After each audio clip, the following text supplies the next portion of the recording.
Maria had always been curious about the house.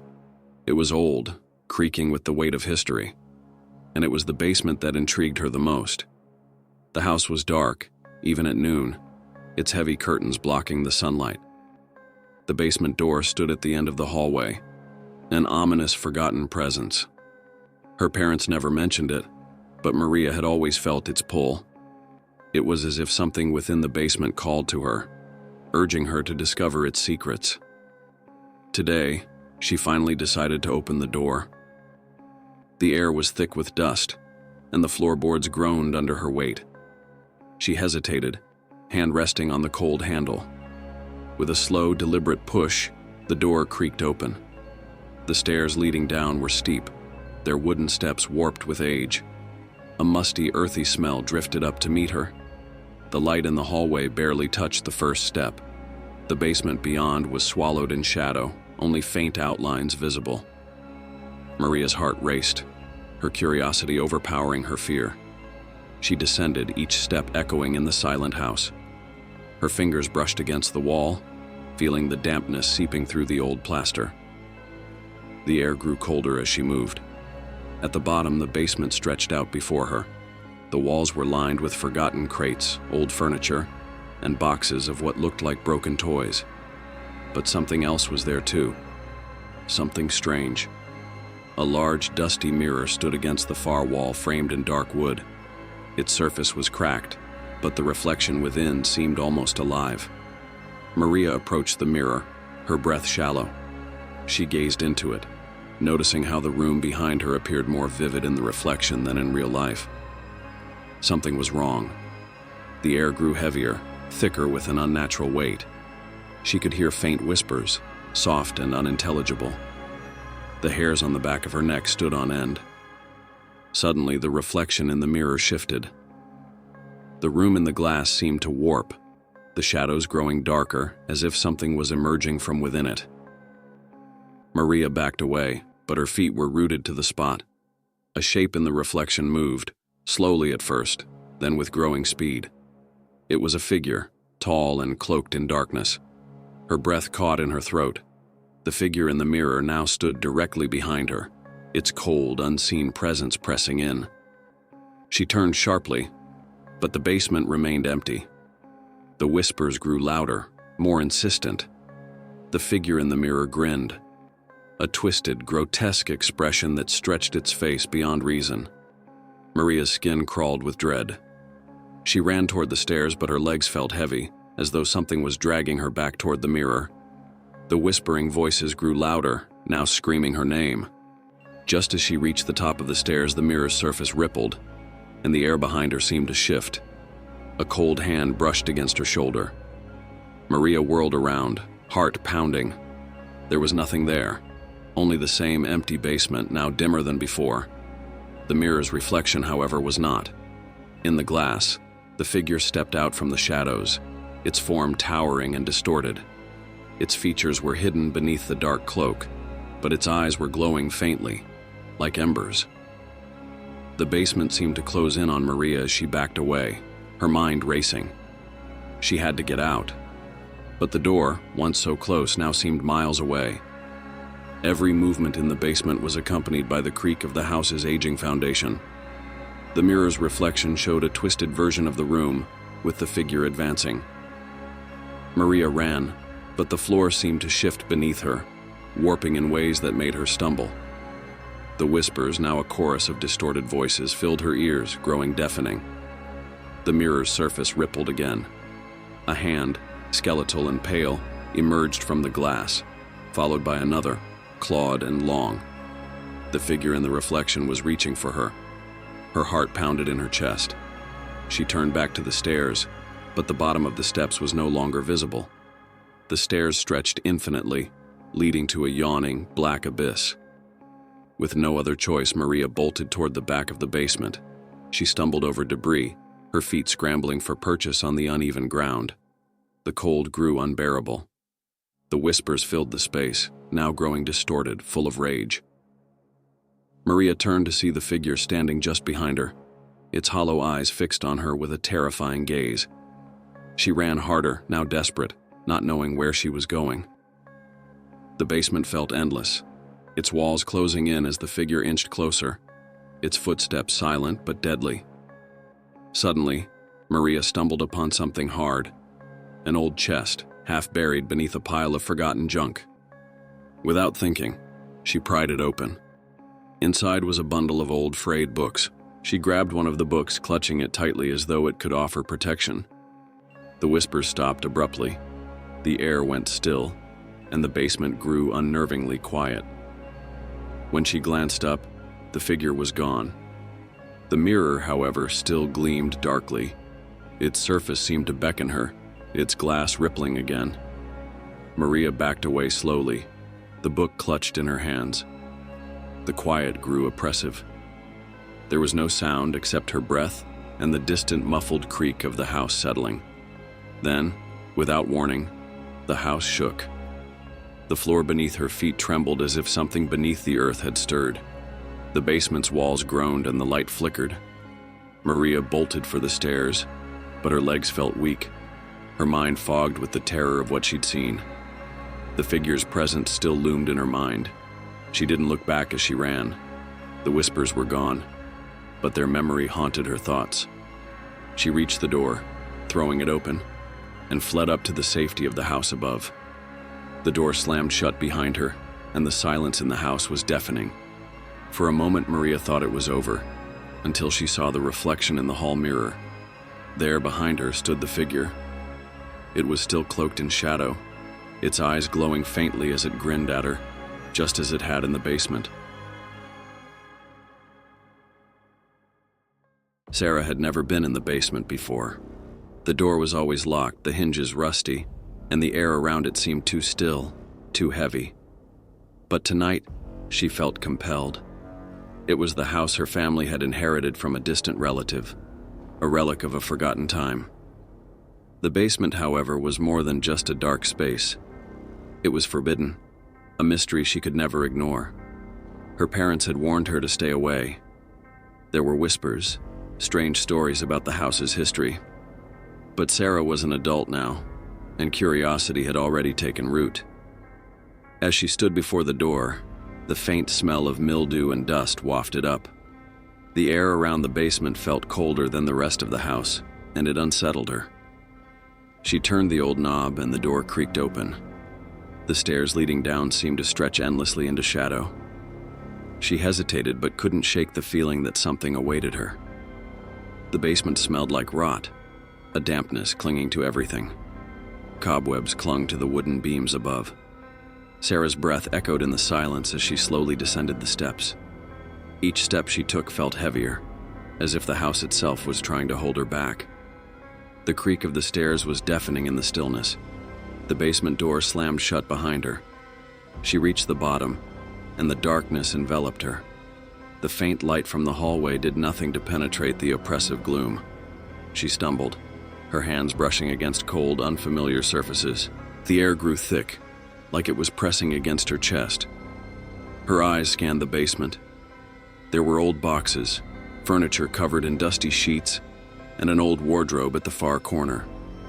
A strange noise broke the silence, a soft scrape, like something moving across the floor. Sarah's heart skipped a beat. She whipped around, but there was nothing there, just shadows and forgotten objects. She took a step forward, drawn to the far end of the room. The wardrobe caught her eye, its wooden door slightly ajar. It seemed out of place, too pristine in an otherwise decaying room. Her hand shook as she reached for the wardrobe door, and with a slow, deliberate motion, she pulled it open. Inside was nothing but empty space, but something gleamed in the darkness, a small, tarnished key. The key felt cold in her hand, its weight unsettling. She turned it over, inspecting it carefully. There was a faint engraving on the side, but the words were too faint to read. Suddenly, a low thump echoed from behind her, making her spin around. The wardrobe door creaked, closing by itself, as though something was inside, waiting. Her pulse quickened, dread sinking into her bones. The key in her hand felt almost alive, vibrating slightly. Sarah's instinct screamed for her to leave, but some force, pushed her forward. She had to know what it unlocked.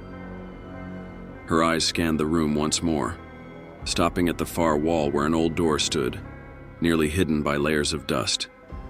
It was different from the rest, like it hadn't been touched in decades. With a sense of inevitability, she moved toward it. Her fingers brushed against the cold surface of the door, feeling a strange electric pulse beneath her touch. The key in her hand seemed to thrum in response. Sarah reached for the door's rusted lock, inserting the key with trembling hands. It fit perfectly, as though it had always belonged there. The lock clicked open with an eerie finality. The door creaked as she pushed it open, revealing a narrow passageway beyond. The air felt heavier here, thick with the scent of decay and something else, something metallic and sharp. Her heart raced as she stepped into the passage, the door slamming shut behind her. The walls of the passage seemed to close in as she moved forward, each step echoing in the narrow corridor. The passage twisted, leading her deeper into the heart of the house. The walls were damp, the air thick with an unnatural cold. The further she went, the more oppressive the atmosphere became. The darkness felt alive, like it was watching her, waiting for her to make a mistake. Sarah's breath became shallow, her movements slow, deliberate. She couldn't shake the feeling that she was being led. The passage opened into a small room. The walls were lined with shelves, each one filled with strange old books and odd trinkets. But at the center of the room stood a stone pedestal. On the pedestal rested an old, dusty book, its cover covered in strange symbols. The air around it hummed with a low, unsettling energy. Sarah could feel her pulse quicken as she approached. She reached out, her fingers brushing the cover of the book. The moment she touched it, the ground beneath her feet shifted. A loud rumble filled the room and the walls trembled. Suddenly, the shadows in the room seemed to stretch, forming shapes that flickered and moved. Figures emerged from the dark corners, their eyes glowing in the dim light. Sarah's heart raced. The figures were silent, but their presence was suffocating. They surrounded her, their cold eyes following her every move. She could feel them pressing in, closing her in from all sides. A voice echoed in her mind, soft and insistent. "Leave the book." But it was too late. Her fingers tightened around the book, pulling it free from the pedestal. The moment the book was free, the room erupted into chaos. The figures lunged, their twisted forms crashing into her, pushing her back. The shadows seemed to swallow the room whole. The walls pulsed with an unnatural force, and the temperature dropped to freezing. The whispers filled her ears, growing louder, more urgent. Sarah tried to scream, but her voice was drowned out. She stumbled backward, the book still in her hands. The figures were all around her now, their eyes glinting with malice. A cold hand reached out, gripping her arm with an iron-tight hold. The darkness closed in and the shadows seemed to pull her toward the center of the room. She fought against them, but it was like struggling against a storm. The more she fought, the stronger the pull became. As she was dragged toward the pedestal, she realized with horror that the shadows weren't just around her. They were inside her, seeping into her very being. The book in her hands pulsed with dark power. With a final, desperate effort, Sarah threw the book away, sending it crashing to the ground. The figures screamed in rage as the shadows recoiled, but the book remained where it fell. For a moment, the room was still. Then, the door to the passage opened behind her, the light from the basement spilling in. The shadows retreated, and the figures vanished as quickly as they had appeared. Sarah bolted for the exit, her heart pounding. She stumbled through the passage, the weight of the darkness still pressing against her. She couldn't stop to look back. When she reached the basement door, it creaked open, the oppressive air lifting as she stepped back into the house above. The basement door slammed shut behind her with a deafening crash. She stood there gasping for breath, heart hammering in her chest. But the feeling of being watched lingered. She had escaped, for now. But the book, she realized, had never left the basement.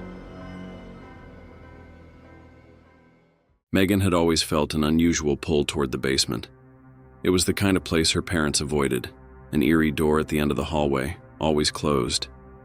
The house had been in her family for generations, a grand old mansion that creaked and groaned with age. They had only moved in a few months ago. At first, it had seemed charming. Antique furniture, the sound of wind through the trees. But the longer they stayed, the more unsettled Megan became. The basement was her only mystery. Her parents had never spoken about the basement. There was always a coldness in their eyes when the subject came up. They seemed nervous when she asked. It was a Saturday afternoon when Megan decided to investigate. Her parents had gone out for errands, leaving her alone. The house felt empty, silent, and the pull of the basement door was too much. She walked down the hall, her steps slow and measured. Each floorboard creaked, but the house was so old the sound seemed natural. Still, the feeling grew. Standing in front of the door, she hesitated. The wood was old, cracked in places, and the hinges looked rusty. Yet there was something inviting about it, an almost whispering beckon. With a deep breath, Megan gripped the cold metal doorknob. She twisted it slowly, feeling a sense of dread settle in her chest. The door opened with a low creak. The stairs were narrow and steep, disappearing into the darkness below. A chill rose from the depths. The musty smell of damp stone and old wood filled the air. Her feet hesitated on the first step, but she forced herself to continue. Each step felt heavier, as though the very house was pushing back against her. The darkness seemed to consume her. The dim light from above barely reached the bottom. Megan squinted into the gloom, making out faint shapes in the dark. It looked like an ordinary cellar, yet something about it felt wrong. Boxes were stacked haphazardly in the corners. Old furniture sat covered in dust. But it was the silence that made the hairs on the back of her neck stand up. There was something waiting. Suddenly, a sound broke the stillness. A faint scraping noise, barely audible. Megan froze, her heart pounding. It was coming from the far corner, the deepest shadow. She strained to listen. For a moment, nothing. Then another scraping sound. Megan took a step back, her breath shallow. Was it just the house settling, or was something else down here with her? A soft whisper brushed the edge of her hearing. "Leave." It was faint, almost like the wind, but Megan could swear the voice was real. She turned toward the sound. Her mind raced, heart hammering in her chest. She didn't want to believe it, but she was certain someone, or something, was in the basement with her. The hairs on her arms rose. She wasn't alone. The darkness seemed to shift. Megan blinked, and in the corner of her vision she thought she saw movement, something long and thin, just out of reach of the light. She moved toward it. As she took another step, the air turned colder. The floor creaked beneath her, sending a shiver down her spine. The whisper grew louder, now unmistakably a voice. "Go, before it's too late." The sudden urgency of the warning made her pulse quicken. Megan felt the pressure of the room around her, like the walls were tightening. The shadows, thick and impenetrable, seemed to grow. She took a cautious step back. Something moved again. This time she saw it. A pale hand emerging from the dust, long fingers scraping across the floor. Megan gasped, stumbling backward. It was impossible. She must be imagining it. But the hand kept moving, slowly rising from the ground, its fingers twisting as though it was stretching after a long slumber. The hand seemed to beckon, pulling Megan deeper into the cellar. Her legs froze, her body refusing to obey. She tried to scream, but the words caught in her throat. The hand continued to rise, the skin rotting and gray. The bones underneath cracked with each movement. Fear gripped her chest. Every instinct told her to run, but her feet were glued to the floor. The air felt heavier, suffocating, as if the basement itself was alive, watching her. Her breath quickened as the hand reached for her, its long fingers brushing the floor. She stumbled backward, her mind screaming at her to leave, but the door at the top of the stairs was now out of reach. She was trapped. The scraping noise continued, louder now. The hand seemed to grow as though more of it was emerging from the earth below. Another faint whisper reached her ears, this time clearer. "Stay." The temperature plummeted. Megan's breath turned to mist in front of her face and her chest tightened with panic. The cellar seemed to stretch endlessly, as though there was no escape, no way out. She was surrounded. Turning frantically, she searched for something, anything, that could help her. The room, however, seemed to warp, twisting in ways that didn't make sense. The boxes and debris suddenly seemed closer, more obstructive. Then, a new sound, a thud, like footsteps behind her. Megan spun, her heart racing, but there was nothing. The basement was still, dead silent except for her own rapid breathing. A gust of wind blew through the basement, cold and biting. It knocked over several boxes, sending them crashing to the floor. As the dust settled, Megan's eyes locked onto something. In the corner, a figure appeared, its shape barely visible in the shadow. It was tall, with glowing red eyes that pierced the darkness. The figure moved slowly, unnervingly quiet, its movements almost fluid. Megan's throat tightened. She couldn't look away. The figure stepped closer, its eyes burning into her soul. Her feet refused to move, her body paralyzed with fear. She was trapped. The voice was back, louder now, almost a growl. "You should not have come." Her hands shook as she reached for the stairs, but they felt too far. She couldn't escape. The figure loomed over her, its form shifting in and out of the darkness like smoke. The air around her thickened, the weight of it pressing down on her chest. Megan took a shaky step backward, but the figure followed, moving faster now. She could feel its presence like a cold wind brushing against her skin. The basement door at the top of the stairs slammed shut with a deafening bang. Megan's heart skipped a beat. There was no escape. She turned, desperate, to the other side of the room, but the shadows seemed to close in. Suddenly, a force grabbed her ankle, pulling her back. Megan screamed, her voice echoing in the darkness, but no one could hear her. The figure's red eyes gleamed, drawing closer, its presence consuming everything around her. "No!" Megan cried, struggling to free herself, but it was useless. She was being dragged toward the center of the basement, where the shadows seemed to swallow everything whole. The floor beneath her cracked, and her fingers scrabbled desperately at the stone surface. The figure loomed over her, its eyes now burning like embers. "You belong to me now," it hissed. With one final scream, Megan was pulled into the depths of the basement. The door above her slammed shut, leaving nothing but silence. The house was still again, its secrets buried deep within.